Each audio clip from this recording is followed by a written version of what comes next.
Thank you. Hello, Chicago. How are you? Wow. Wow. Thank you so much. Thank you so much. Thank you.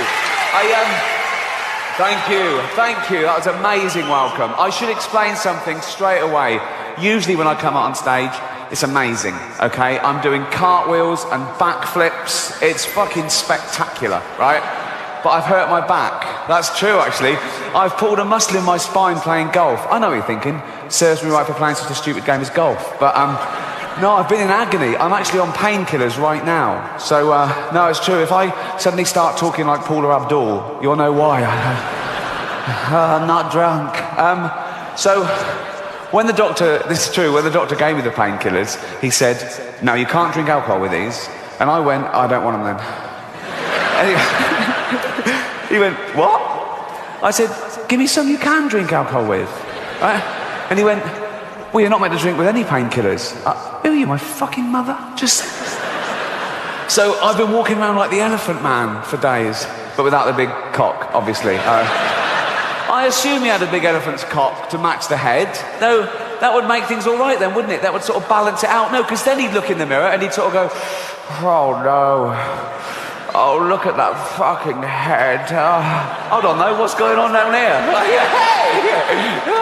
Swings and roundabouts, let's celebrate. The buns are on me. So yeah, that's my problems. I didn't cancel though. Don't you hate that when an artist cancelled? You turn out and goes, concert cancelled due to sore throat. Oh, or I couldn't go on, I was depressed. Oh, poor little artist. Oh, can you imagine a labourer trying that? Turn out and goes, I've got a little tickle and I'm fed up. Oh, move the fucking bricks, mate.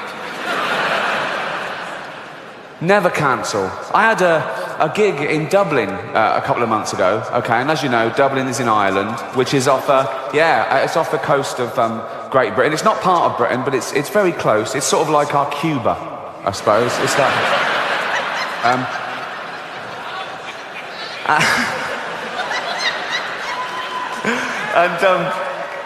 And so Dublin O2 Arena, 10,000 seats, sold out well in advance, flights booked, really looking forward to it. A few days before the gig, they start grounding the aeroplanes because there's a volcanic ash cloud over Britain, okay? And if you fly through it, apparently it'll make the plane fall out of the sky. And it was like, that was it. You couldn't fly in that. I mean, a volcano goes off in Iceland and we can't, what's the point of Iceland, really? And I mean, so what are they, just fill in all the volcanoes with concrete, okay? In fact, tarmac the whole country and make it a car park for real Europe, because it's a waste of fucking space, okay? And so, I'm thinking, well, I've got to get there, I can't cancel. And there were sort of pop stars and people coming over from America and they were cancelling their flight because they couldn't get in and out. I thought, I can't. So I hired a helicopter to and from Dublin. It cost me £12,000, right? Just because I couldn't bear to let anyone down or take the ferry. That was... they were still running, sure. But that would have meant mixing with the general public, and I don't... This is about as close as I ever... No. So, I don't know if you're affected by the volcanic ash cloud, but I had friends that were stuck all over the world and they missed weddings and funerals and they had to put themselves up in a hotel for extra days that they hadn't budgeted for, and they couldn't get their money back because the airlines were saying, no, we can't pay you because the insurance companies won't pay us because they're saying it's an act of God. Well, what isn't an act of God? No, if you believe in God, that's sort of a definition of him, isn't it? That he does everything. Isn't that right? Everything is an act of him. He's all-powerful, he's everywhere at once. He invented everything. There was nothing before him. He invented time, everything. He's across it all, okay? He doesn't miss a trick, and he's not absent-minded. A volcano going off isn't like him going, fuck, I left the oven on. You know, it's... And who are these insurance companies that can decide what is and isn't an act of God? How do they know, okay? Have they got a hotline to God? They call him up, do they? Ring, ring, ring, ring. Hello? Could I speak to God, please? Speaking. Oh, I didn't think you'd answer the phone yourself. What do you want? Oh, that volcanic ash cloud. Was that you? Yeah. Yes, that was an act of me, all right. So I shouldn't pay out. No, don't fucking pay him a penny, son. No. Brilliant, brilliant. While I've got you here, did you make a tree fall on Steve Baxter's car? There's a lot of Steve Baxters. Steve Baxter, 2 Acacia Road, Hounslow. It happened at 2:15 on the 3rd of June this year. 2:15, 3rd of June. No, that wasn't me. I was in Africa that day giving AIDS to babies.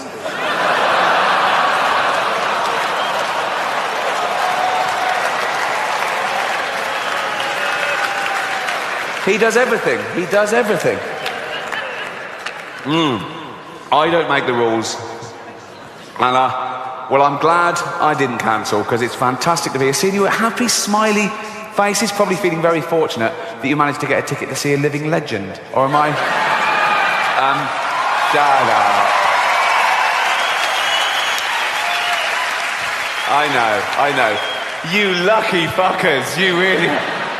I'm joking, of course. The pleasure is all mine. Thank you so much for coming out, spending your hard-earned cash. I know there's been a recession on. Someone told me. I hadn't really... Is it still got... I don't... It really didn't affect me, if I'm being honest. Oh, dear. We can laugh about it now. No, come on. I don't understand the recession. It wasn't until last year I found out you could go into your bank and say, can I withdraw my cash? And they could go... No. What? No. Yeah, got it. Well, I've got £50,000 saved.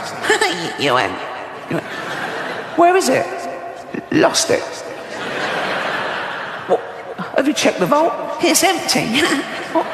What was the point of that? You might as well have kept it in a drawer, you spot little twat. I hope you enjoy the show. Well, you'll let me know, won't you? If I say something funny, you'll laugh, and I'll go, I'll keep that in for the rest of the tour.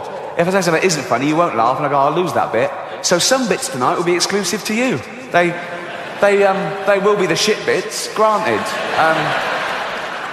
Okay, let's start the show. Let's get on with it. No one wants to be here all night. You can have too much of a good thing, can't you?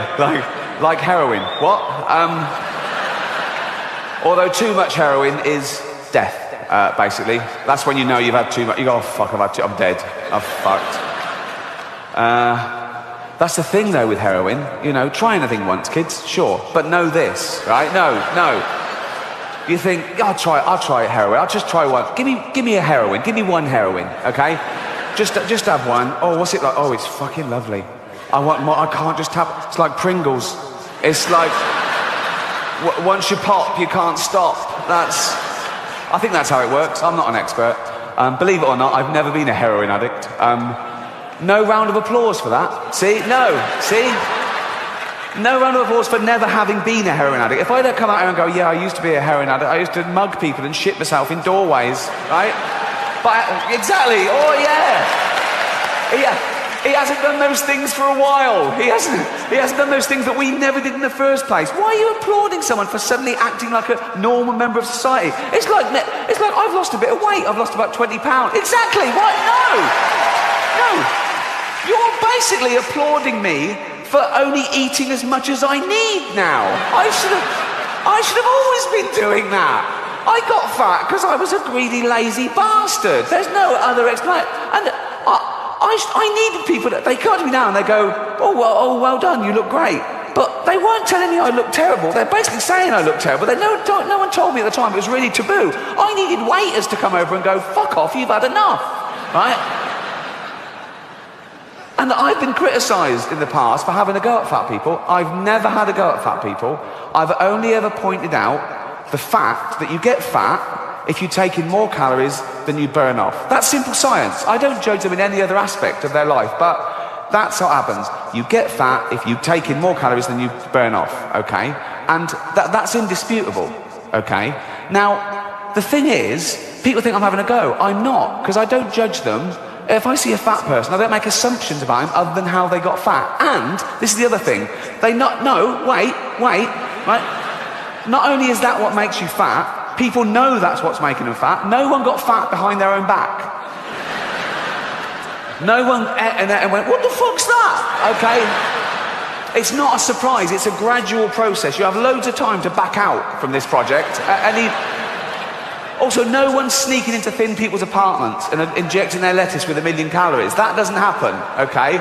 They know what's doing. If you go up to a bloke and he's surrounded by cakes and pies, right? And you go, you know what's making you fat, don't you? He doesn't go, is it all the running? He knows what it... But I don't make judgments, okay, other than how they got fat, okay? If I see a fat person, I don't go, oh, he's fat, therefore he's jolly, right? A lot of them are miserable, aren't they? So don't fall for that, okay? A lot of them started eating because they had fuck all to lose. So, no.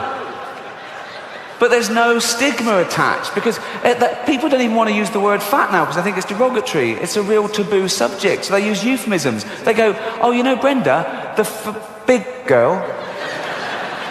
What, 7 foot? No. Not to. What does she look like? Brenda, you know, she's the one who's clammy even in winter.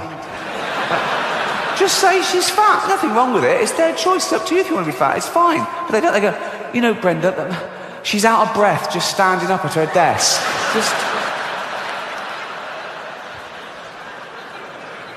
But even though it is their own fault, and it is their own fault, I feel sorry for them, right? No, I do, particularly fat women, because fat is a feminist issue. Men get fat and we just go, fuck it, all bought and paid for, you know. We don't come under the same constraints of society, whereas women are inundated with images of how you should be, size 0 models, this diet, that diet, look like this, keep your man. And they make such an effort, don't they, fat girls? They've always got lovely hair, aren't they? They're always having their hair, they've all got lovely hair. Always got lovely hair. Always got those lovely false nails, haven't they? They make an effort. Anything but jogging, right? They love high heels, don't they? They think it makes their legs look less... It doesn't. It just... You can just hear them coming now. I don't want any fat people to feel uncomfortable at one of my gigs, so next time, buy 2 seats. I'm joking. I'm joking. Shut up. I'm not having a go. I'm just pointing out, you know. I was listening to the radio in England a few weeks back, Radio 4, quite highbrow. There was a discussion about political correctness. My name came up straight away, right? And there was this woman on there going, oh yeah, well it's not right. Ricky Gervais, he makes jokes about fat people. He wouldn't make jokes about gay people, would he? And being fat is like being gay. What? No, it's not. What? You can't choose your sexuality. As we've established, you choose whether to eat too much or not. You know, with your sexuality, you're born, you grow up, you discover you like same-sex relationships, and that's it. You're gay, okay? For being gay to be the same as being fat, you'd have to be born, be straight, grow up knowing you're straight, but gradually and consciously wean yourself onto cock.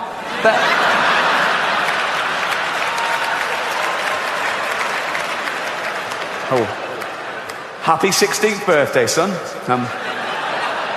This is Raoul. Suck his cock. Sorry, father? Suck his cock. 16 now, suck his cock. I'm heterosexual. Oh, with his newfangled words. Suck his cock. Come on.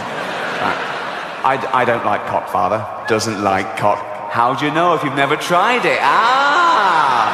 Suck his cock. Suck one cock. Suck... that's not sucking it, that's playing with it. Put it in your mouth. Put it... Look, have a go, you might like it. Oh, it's not so bad, is it? I fucking love these. If that happened, then being gay would be the same as being fat. But it doesn't, so it's not, okay? I was on a plane last year, okay, going from New York to LA, okay? And me and my girlfriend were one side of the plane, there was the aisle, and the other side there were these 2 huge fat women, okay? Proper fat. One of them just got on and went, can I have a belt extension? Yeah, of course you can, you've earned it, right? So, proper. In fact, I was thinking of calling the pilot out and going, should one of us swap with one of them? Otherwise, we're just going to Canada. Do you know what I mean? And one of them was even fatter than the other one, okay? And she was there, and she got on the plane with one of those takeaway buckets of fast food. Bucket! I mean, there's your first clue. When did that happen? When did fat people just give up? When did they go into a shop and go, oh, fuck it, just treat me like a farmyard animal? Really? Give me it in a bucket. In fact, just strap it to my fucking head, and I'll just... A bucket? Really? You want your meal in a bucket? Yes. Right? So, she's there, and she's chowing down, right? And I swear, she turns to her fat friend and says, this is the best fried chicken I've had all day.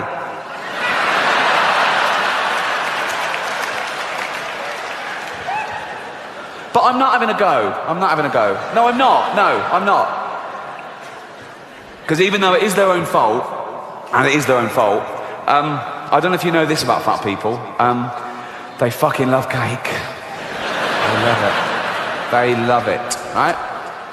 And I blame the food industries, because you go into a supermarket and it's just packed with that stuff. Everything's packed with hydrogenated fats and extra calories and sugar and butter and everything, and they love that, okay? And there's always a big door, isn't there, to a supermarket? It's always, they've got a quadruple door, isn't it? No one's ever been too fat to get through the door of a supermarket, okay? And it opens automatically, so they don't have to waste calories pushing anything. There's just, and it's a good job it opens automatically, because usually it's glass and they can see the pie from down the road and they're in like that. Grazing, right? So, I say, keep the big door.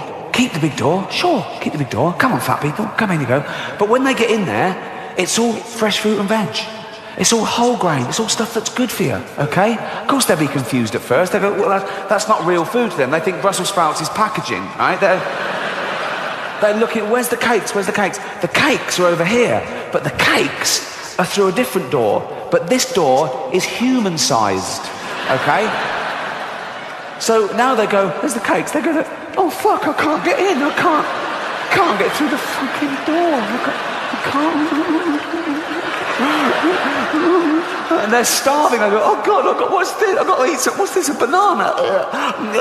Like, and they go back, oh no, I still can't. Back another carrot. They're back and forth for days, and the fat's falling off them. Soon they can slip through the door and have a cake. They can't get out again. No, but I mean... But we've got to do something, we've got to intervene. And people say, no, it's nothing to do with you, it's up to them, it's their body, it's their life. And that's true, but we don't say that about wearing crash helmets. Or if you've got a heroin addict in the family, you don't go, oh, it's his life, he loves heroin. You know, you go, no, you've got to stop this, please don't die. And you get him and you throw him in a cupboard for 3 weeks or something. You can't throw a fat person in the cupboard, you'll be back in like me. But you know, heroin addicts, they don't weigh anything, you can throw them around willy-nilly, right? But in fact, when they're lying there with the needle hanging out, you just get the needle and flick, and they just go into the cupboard like that, okay? Fat people, you've got to lure them in. A little trail of chocolates, and they just follow that anywhere, like that. But we've got to do something, because a third of the world are obese, and a third of the world are starving. The fat ones are eating the skinny ones' food, basically. I know most of the skinny ones are in Africa, so out of sight, out of mind, I know, but no, I can talk about Africa like that because I'm from Britain and we used to own it. We did. When we had the empire and we ruled the world before you took over, we owned Africa. But then in the 50s and 60s, Africa wanted to be self-ruled. They wanted independence, and they said, look, we'd like to run it ourselves. We went, fine. So gradually we started giving Africa back to the Africans, and by the 70s it was totally run by the Africans themselves. And of course in the 80s we get a phone call. Hello? Who's that? Africa. What do you want? We're starving. You should have thought of that before you wanted independence. Well, we didn't know there'd be a drought, did we? Drought? I'll give you a drought. This is true. When I was a kid, I was about 10, we had a really long hot summer, okay? And there was a hosepipe ban. You couldn't water your flowers. We've all suffered. So, That's true, actually. One long hot summer and the water ran out and we didn't know what to do. We thought, what could we do? And there was people coming around your house trying to tell you how to conserve water. They were saying things like, when you brush your teeth, don't let the tap just run. You know, put a little glass there. And they came around, they were putting house bricks in the cistern of the toilet to save water. And there was public information films on the television. There was one advert that was like, it was like an animation. And it was like a couple in the bath. And it said, conserve water, take a bath with a friend. Which I did. I say a friend, he was more a friend of my granddad's. But, no. £10 is a lot to a kid in England. What? He taught me a lot, stuff like, you don't wash it like that, give it here. No, he was a sweet old man. I used to call him Grandad Charlie. He wasn't my real granddad, he was just an old bloke that lived across the road. He used to come round whenever he saw my parents go out, right? And he'd come round, Mum and Dad out, yeah, oh, right, do you want to see a magic trick? Yeah, he'd draw the curtains, right? And he'd close my eyes, okay, and he'd sit down and he'd put a top hat on his lap, like that, right? A magic hat, right? And he'd go, close your eyes, he goes, and feel the magic rabbit. And I used to go up and I used to go in, I used to feel the little, that weird little thing it was, didn't have any fur or ears, right? And he used to go, and it was scared stiff, it was terrifying, right? And he went, stroke it, and I stroked it so fast once that it was sick, all down my... Shut up, fuck off. Oh dear, oh. Where was I? Oh yeah, famine. Famine is a problem. Which brings me to this next fad that we need to stamp out. This happened Christmas before last, exchanging gifts with old friends, good friends, quite well-off friends, if I'm being honest. I got them a coffee-making machine from Harrods, top of the range, they loved it. They gave me my present, it was just an envelope. I thought, oh, what's this, vouchers? Open it up, it wasn't vouchers. It was just a card with a picture of a goat on it. And I said, what's this? They went, oh, our gift to you is we gave a goat to an African family. What? I'm looking at the coffee machine thinking, is it too late to take that back? Is it too... what is it? Oh, we gave a goat to an African family. Did you? Oh. So, I've got fuck all then, basically. I mean, I don't even know this African family. Why would I give them a goat? It doesn't matter. This serves no purpose at all. This is no good for anyone. They're 50 quid down. I've got nothing. The African family's going, not another mouth to feed. Right? The goat is going, where the fuck am I? This is shit. A week ago I was gambling around the Cotswolds. There was grass and tourists with nuts and this is a fucking dust bowl.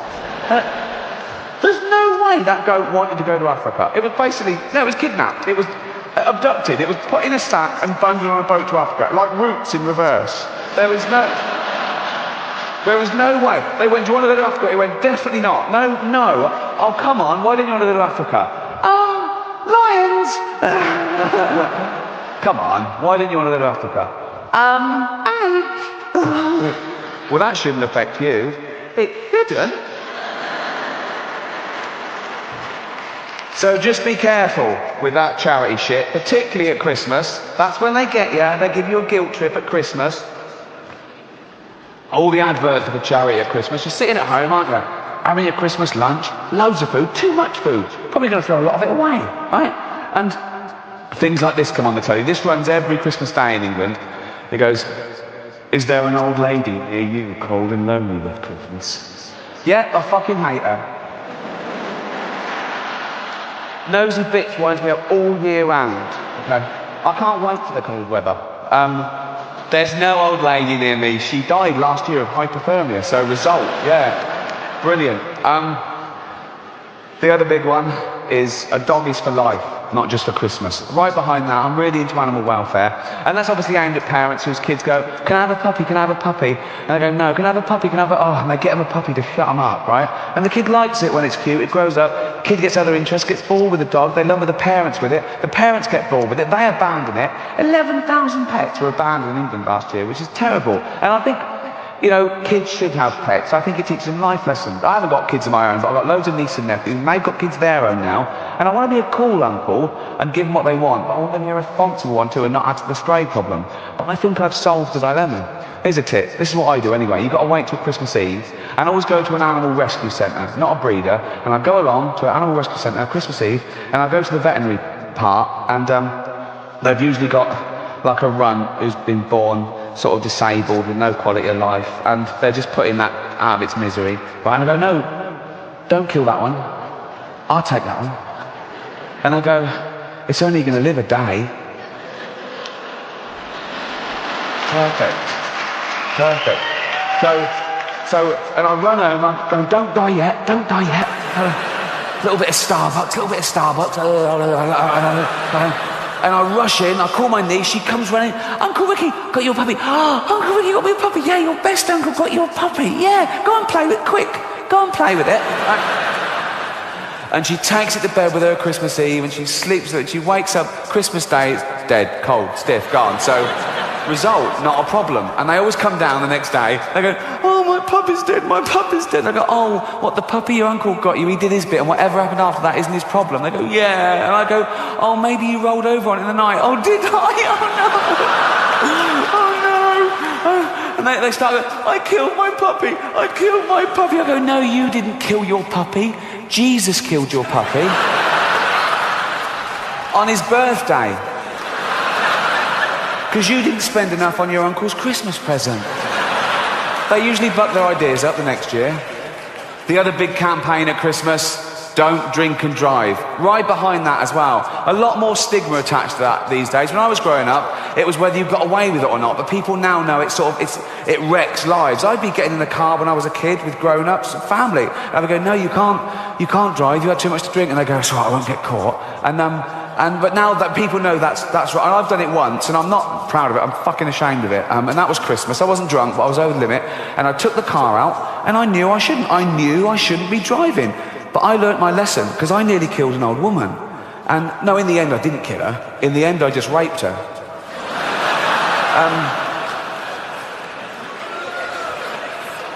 But as I say, nothing came of it.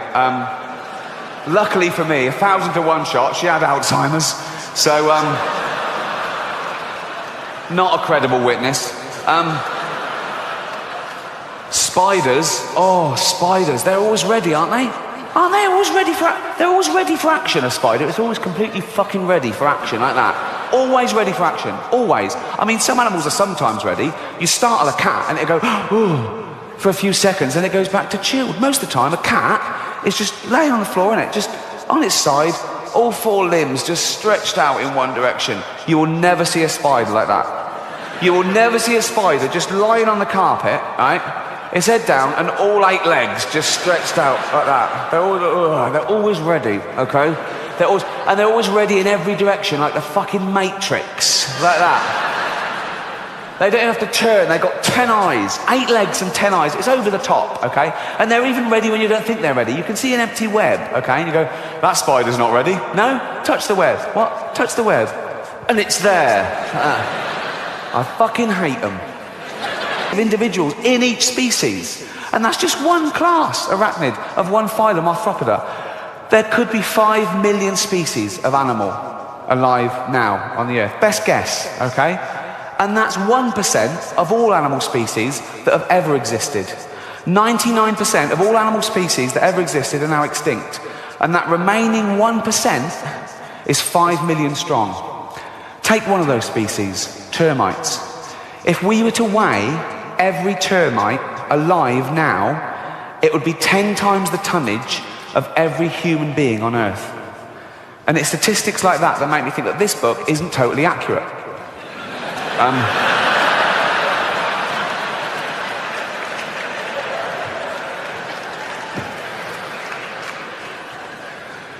It's the Book of Noah,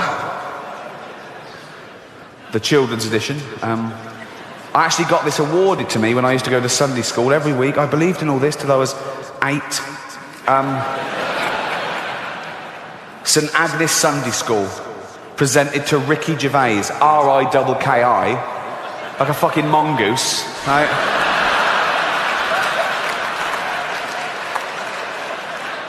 For regular attendance, not even for being good at anything, just for turning up, right? He's always here, give him a prize, he'll be back. Thank you, thank you.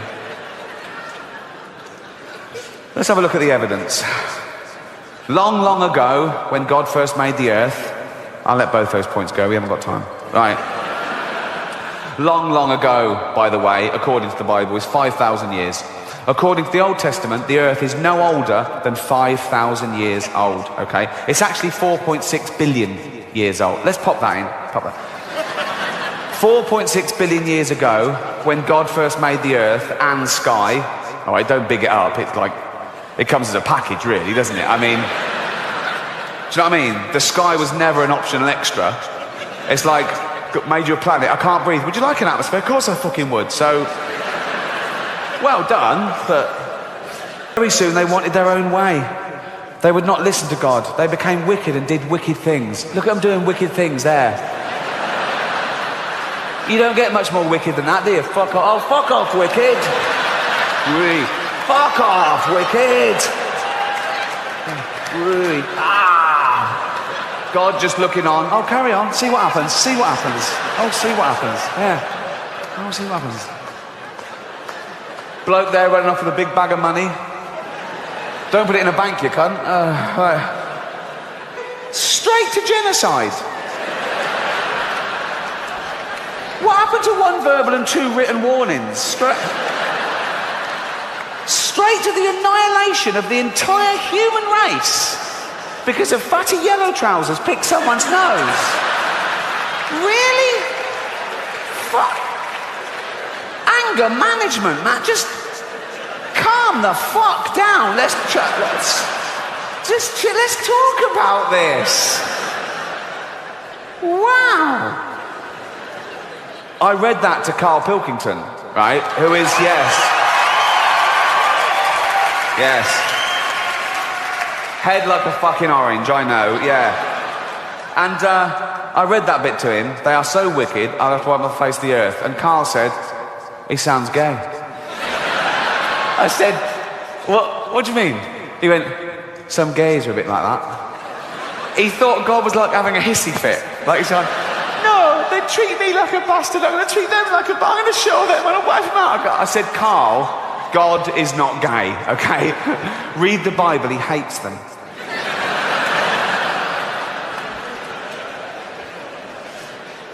They are so wicked, I would have to wipe them off the face of the earth. And every living thing with them. What's the squid ever done? It's gone mad. What? But he's not gay. God is not gay.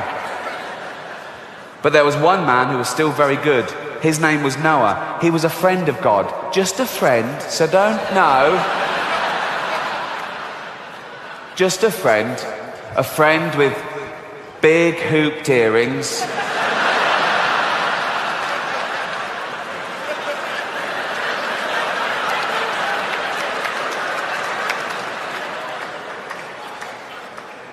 Rouge. What's he doing? He lives in a cave. What's he doing with this? What are you doing? Seeing God.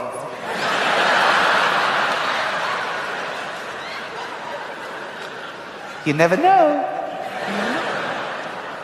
Handlebar moustache. Holding God's hand. Who's wearing a blouse?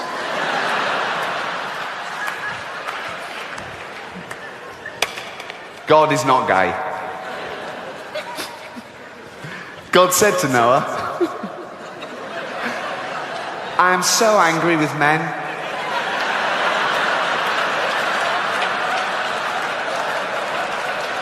You mean men and women? Whatever. I am so angry with men that I have made my mind up to destroy them all. I have stretched my bow in the sky as a rainbow. That's got to be the world's first pun, hasn't it?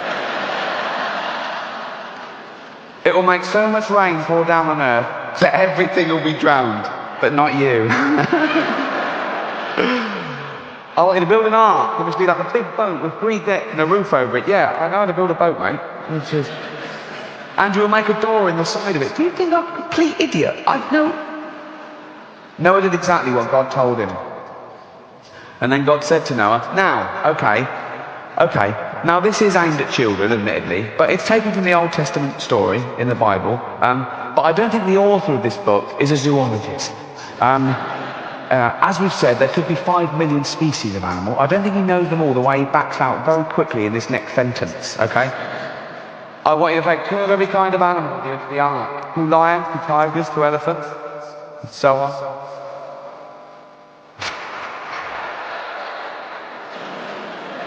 What? I've got lions, tigers, elephants, so on. On you go.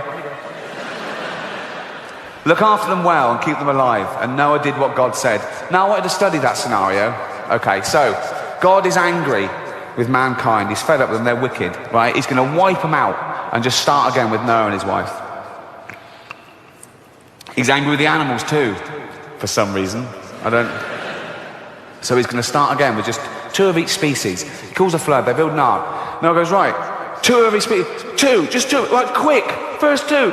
Oh, there's a stampede. 2 elephants. 2 toucans. Just walking.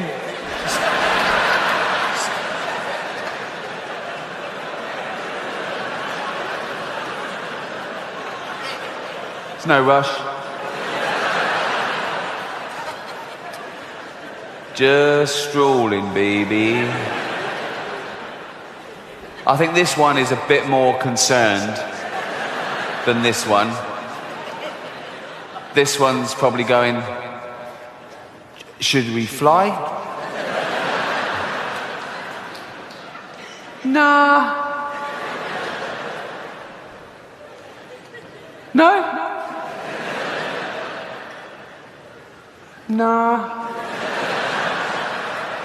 I could do this all night.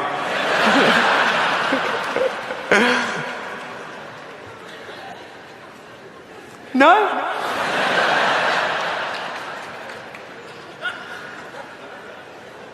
Nah.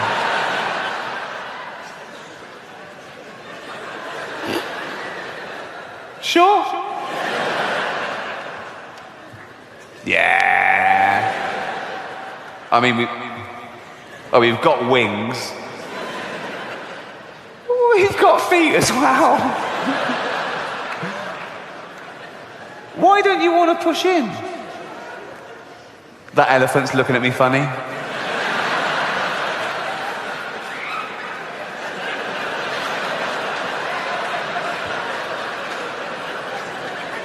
Yeah. I fucking am. If you try and push in, I'm going to stamp on you, you big-nosed twat. Hold on, who are you calling big nose? What do you mean? No, just pot calling kettle black. What the fuck does that mean? What does pot... Well, you know, if a pot's... I'll forget it. I can't forget it, I'm a fucking elephant.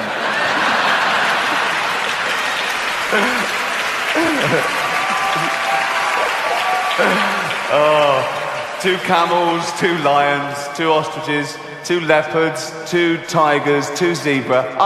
Here's the crux of my point. Just 1 species on the ark at the moment, the giraffes. They got their first longer legs, okay? 5 million more species to get on there. So 2 of it. So two animals on the ark at the moment, 10 million more animals to go. 10 million more of those, okay? 10 million, okay? As far as 10 million of them to get on there, just 2 on there at the moment. Look how much room they're already taking up.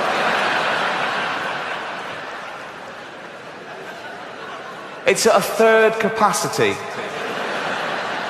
What's it going to be like on there when these 2 fat cunts get on?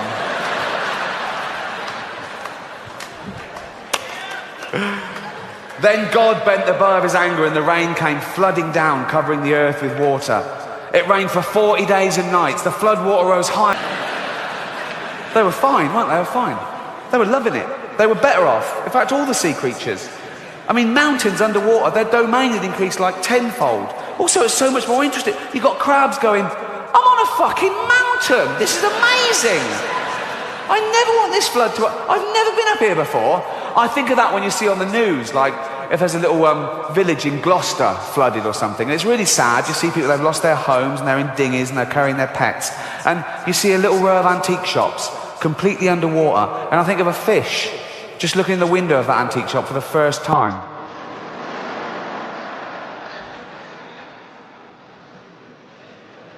So that's a fez long. For 150 days the earth was covered with water. Then Noah opened the window of the ark and looked out. The water seemed to be going down, but how could he be sure? Well, ask God, you've been chatting to him all the way through. Why are we getting cryptic all of a sudden? He sent a raven out, but it soon came flying back. It could find nowhere to settle. Noah waited another week, and he sent out a dove. Why did the raven lose his job? But the dove came back too. See, the raven wasn't bullshitting. There was still no dry land anywhere. But one day the dove flew out, and why did the dove get a second go and not the raven? Racist for living things. The first thing Noah did was build an altar. He offered a sacrifice to God to thank him for saving them. And Noah said, I'll make a pact of friendship with you. I will never again send a flood to destroy the earth. The rainbow which I put in the sky will no longer be a sign of my anger, but a sign of peace. It will be a sign of my friendship with men. That is how it is. That is how it is used today. Thank you. Cheers.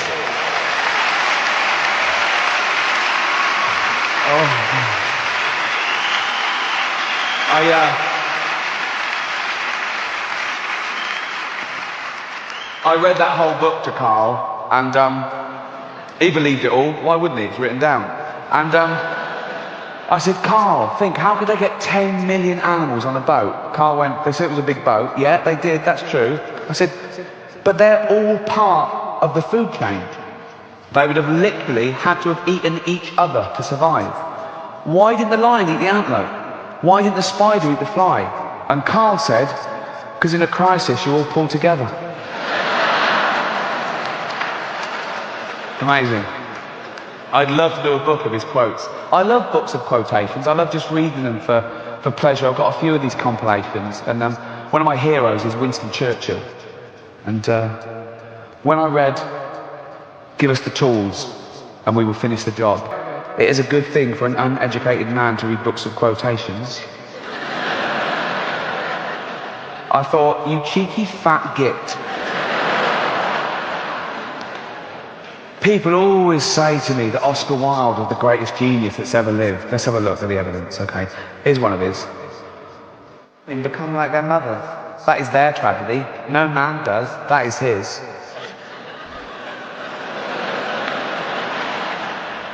The one place that was really ahead of the game fell behind a little at the last election, California. They had a referendum, they put it to the vote, and they voted no to gay marriage. I mean, in California, there's people going, that's why we moved here. I mean, it's a strange sort of bigotry that you can affect someone else's lifestyle that doesn't affect you back. It's not like they asked a bloke once, said, sorry, do you mind if these two men get married? And he went, no, fine, okay, jack them off then. What? I didn't know that was...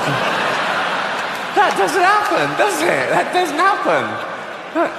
It's also a strange sort of bigotry because these people that object to that were presumably the same people that said, you know, gay people were immoral and promiscuous, but now they don't want to be monogamous and respectful in the eyes of God. And it must be so confusing to a gay guy in California thinking, that's the bit they don't like. With all the other shit we get up to, it's the marriage bit. They're so confused. They must go to judges and go, sorry, can I get the rules straight? What do you want to know? I just need to know what we can and can't do. Ask away. Can I marry a man? No. Can I fuck him up the arse and give him a little reach round? Please.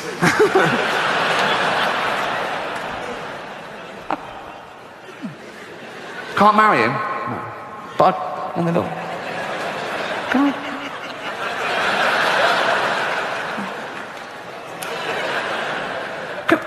Can I pick up a stranger in the bushes and take him home and jizz on him and throw him out in the morning all crusty and homeless? Of course you can, yeah. But I couldn't marry him, no. No, and don't ask again. No. Could I line up 15 men? I'm just riffing here. Could I line up 15 men and just jack them off? For a laugh. If you want, yeah. It would be difficult, wouldn't it? Jacking off 15 men at once. It would be like plate spinning. Wouldn't it? No. Because you could only do 2 at once, really. So you'd have these 2 ready to blow, but then they'd be losing it, and you'd go, fucking hell. Oh, here you go. Oh, fucking hell. Oh. Ain't it knackering? Jacking off 15 men at once. Never thought I'd say that. Oh. Again. No. There's these people that say being gay isn't natural. Well, it is natural, and I've got a book to prove it. Homosexuality occurs in about the same incidents in the animal kingdom as it does in human society. This is a real book. It's called Biological Exuberance, Animal Homosexuality and Natural Diversity by Bruce Bagamill, okay? The evidence is compelling, and it seems there is virtually no species which does not have its gay community. That doesn't mean like chimps on one particular street wearing leather caps and stuff. It just... they sort of spread it out more, really. This is a real book. Can we have the first slide, please? Right, okay. Right. This is a real book, okay? Right? Absolutely real, okay? 2 male stump-tailed macaques in mutual fellatio. They're sharing it around. Next slide. Okay. A male squirrel monkey, right, performing a genital display toward another male. He's just going, what do you think of that? And this one's going, what? Suck it. Look at his little hand. Why? Because we're gay. I'm not, you fucking are. Look at the way he's holding him, and he's got his leg up for extra purchase. He's gone, get in there, get in there, get in there. Look at him. Can you imagine my face when I discovered this book?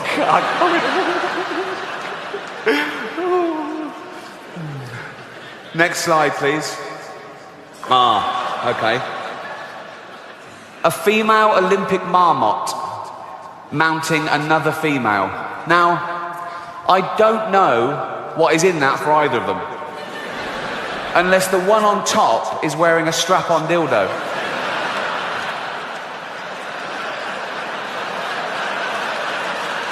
One more slide.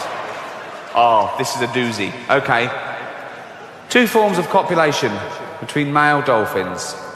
Genital slit or anal penetration above, and below, blowhole penetration. Oh yeah. Oh yeah.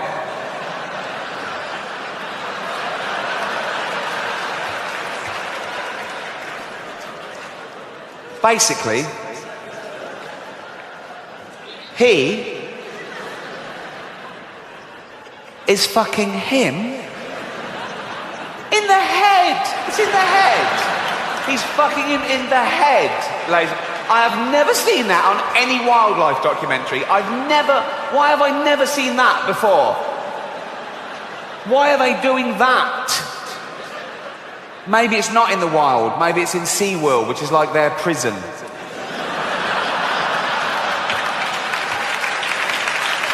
And they're going, fuck's sake. They put in 2 males. Some people think we're fish. We might as well fucking do it, okay? I mean, look at his face.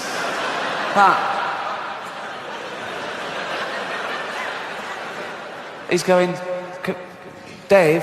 What? Could we not do it up the arse like them? No. It's in the head or nothing.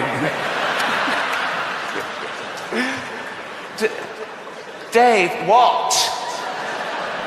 What? Dave, I love you. But I can't fucking breathe.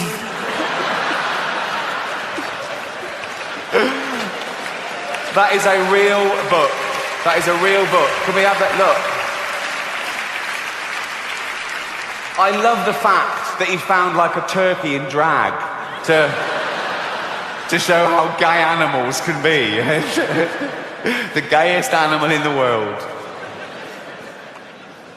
I hope I haven't offended anyone with any of the subject. No, I do.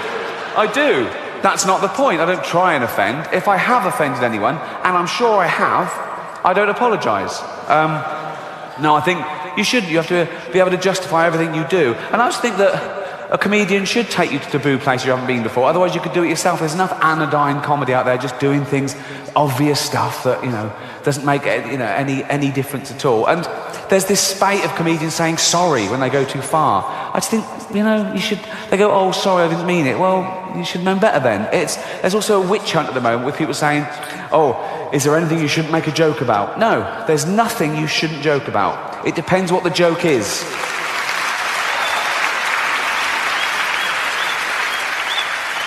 Comedy comes from a good or a bad place, and it's for you to decide what that is. And I think that there's a big debate about sick jokes, or comedians doing sick jokes. Now, the thing about sick jokes, when we tell a sick joke, it's with the express understanding that neither party is really like that. I wouldn't tell a sick joke to a known pedophile. I wouldn't go, here, mate, you're going to fucking love this more than anyone, son. Do you know And I've never been in trouble for anything I've said in my professional career because I refuse to apologise. What can they do to you? Growing up, you try things out and you get taken the wrong way a little bit. Not like the dolphin. I mean, not... When I was about 23, 24, me and my girlfriend met up with this other couple. They'd moved down from the north of England to London. They used to come in the place I used to work, and we had a couple of drinks with them. They were cool people and they're fun. And after we'd met them a couple of times, they invited us to a party at their house. We went along. One, it was a dinner party, which they hadn't warned us about.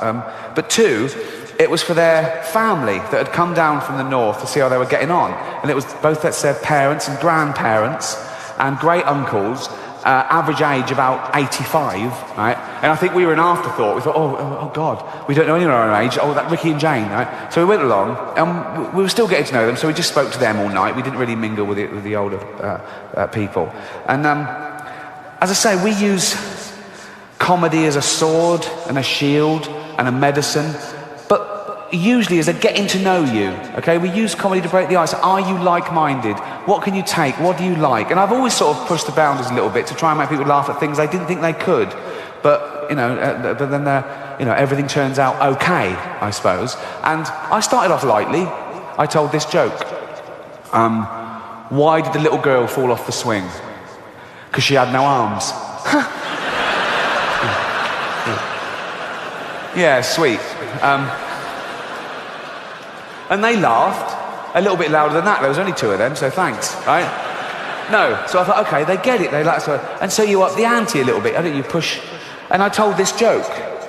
Oh, I need a drink. Start the car? Seriously? Right.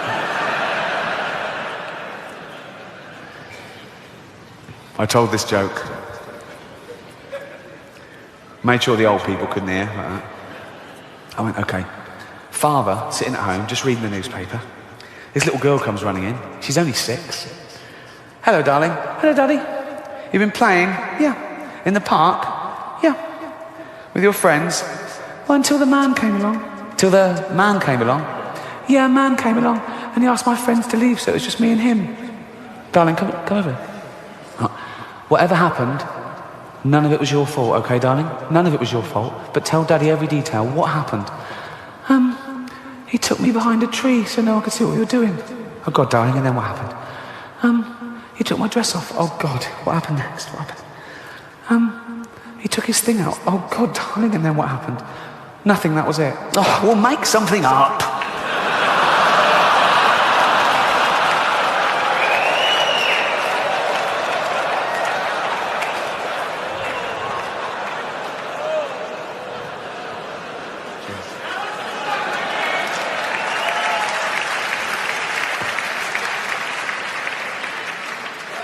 Don't tell anyone that, I want it to be a surprise. So I told that joke, carried on, getting a bit drunker, telling jokes. Eventually we sat down for the meal about 9:45. They put 2 tables together, and the host sat at either end, and they put me in the middle, opposite this very sweet but very deaf sort of 80-year-old man, so conversation was a bit stilted. And after about 20 minutes, Ian, one of the hosts, pipes up and says, "Oh, Ricky, tell that joke." I went, "What?" All the old people went, "Oh, we love jokes. Do you?" I looked at Ian, and Ian went, "Be fine." I went, "Okay." And he got on with his conversation. And so they're all like that. I went,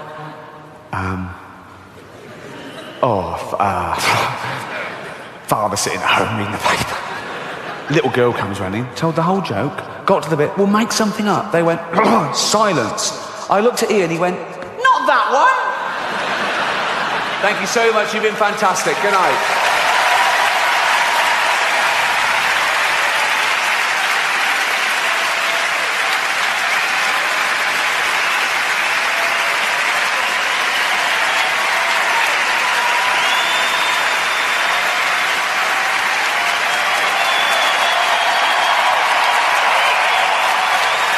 Thank you.